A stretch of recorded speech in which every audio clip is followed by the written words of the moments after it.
सखर में A section थाने की हद वेझो अरफात मस्जिद वटि वन व्हीलिंग कंदे नौजवान फौत। नौजवान जी सुञाणप कामरान राजपूत जे नाले सां थी। ज़रियनि मूजिब नौजवान जी मोटरसाइकिल बिजली जे थंभे में टकराइजी पई, जंहिं सबब नौजवान फौत थी वियो। वाक़े वारे हंधि बीठल शहरनि नौजवान जे लाश खे इस्पताल मुंतकिल करे छॾियो।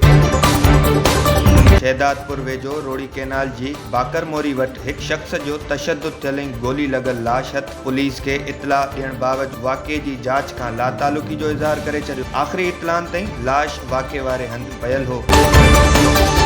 60 मेल में सोराब खान मरी संदुस भाइटे जी वफ़ात ते आसफा भुट्टो ज़रदारी ताज़ियत लाइ पहुची वई। ताज़ियत लाइ आयल आसफा भुट्टो ज़रदारी सां गॾु सूबाई वज़ीर सिहत अज़रा बेजू बि सोराब मरी सां ताज़ियत कई।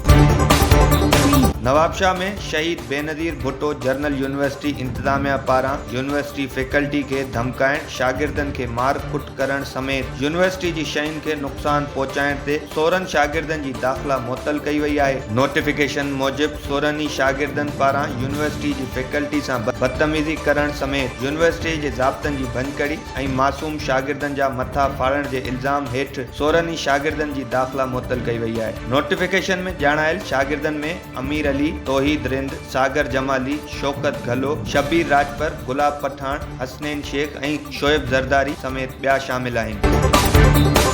न्यू सईदाबाद शहर में लॻल आरओ प्लांट नाकारा हुअण जूं ख़बरूं सोशल मीडिया ते हलण बाद सूबाई वज़ीर बहाली नोटिस वठी छॾियो। पब्लिक हेल्थ मटियारी जा अमलदार नोटिस बाद सुजाग थी विया। शहर जे ईदगाह मोहल्ले में लॻल आरओ प्लांट खे चालू करण लाइ मशीनरी जो कमु शुरू करायो वियो आहे। इन हवाले सां सूबाई वज़ीर बहाली मखदूम महबूब ज़मा जे कोऑर्डिनेटर शौकत अली कोशिश डिजिटल सां ॻाल्हाईंदे चयो त आरओ प्लांट मुतलिक़ ख़बरूं हलण बाद मखदूम महबूब ज़मा नोटिस वठंदे पब्लिक हेल्थ अमले खे छंड पटी आहे। शहर में लॻल आरओ प्लांट खे ठीकु करे रिपोर्ट ॾियण जो हुकुम पिणु ॾिनो वियो आहे।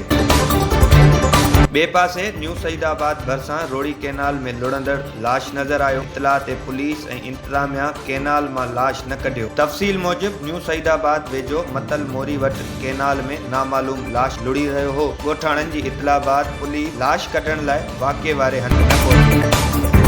कंडियारो भरिसां ॻोठ परियल सुरगाणी जे रहवासी ख़ालिद सुरगाणी पंहिंजी घरवारी ऐं ॿिनि न्याणियुनि जी बाज़ियाबी लाइ पुठा उघाड़ा करे नेशनल प्रेस क्लब अॻियां एहतिजाजी मुज़ाहिरो कयो। इन मौक़े ते ख़ालिद सुरगाणी दाहींदे चयो त 3 महीना पहिरियां पंहिंजी घरवारी बाबरा ऐं ॿिनि न्याणियुनि सां गॾु सेवण जे मेले ते घुमण वियासीं। उन इलाइक़े में रिहाइश इख़्तियार कई। हिकु ॾींहुं घरवारी ऐं न्याणियूं गुम थी वयूं, जंहिंजो हिन ॾींहं ताईं को पतो नाहे पइजी सघियो। सेवण पुलिस घरवारी ऐं न्याणियुनि जी बाज़ियाबी लाइ तहरीक नथी वठे। उन मुतालबो कयो त घरवारी ऐं न्याणे खे बाज़ियाब करायो वञे।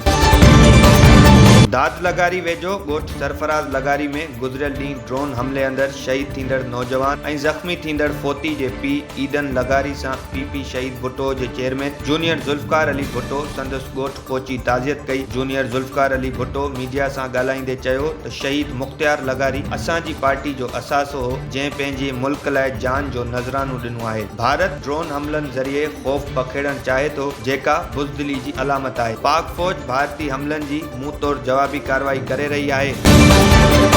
कंबर जी मॉडल ट्रायल कोर्ट नीगर सां बदफ़ैली करण जो ॾोह साबित थियण ते जवाबदार शबीर मक्सी खे उमिरि क़ैद ऐं 1 लख रुपया ॾंड जी सज़ा ॿुधाए छॾी। जवाबदार 3 साल अॻु 12 वरियनि जे साहिल हुसैन जुणेजो सां हथियार जे ज़ोर ते बदफ़ैली कई। बदफ़ैली जो केस नीगर जे वालिद फाइक जुणेजो जी फ़रियाद ते ए सेक्शन थाणे ते दाख़िल कयो वियो हो।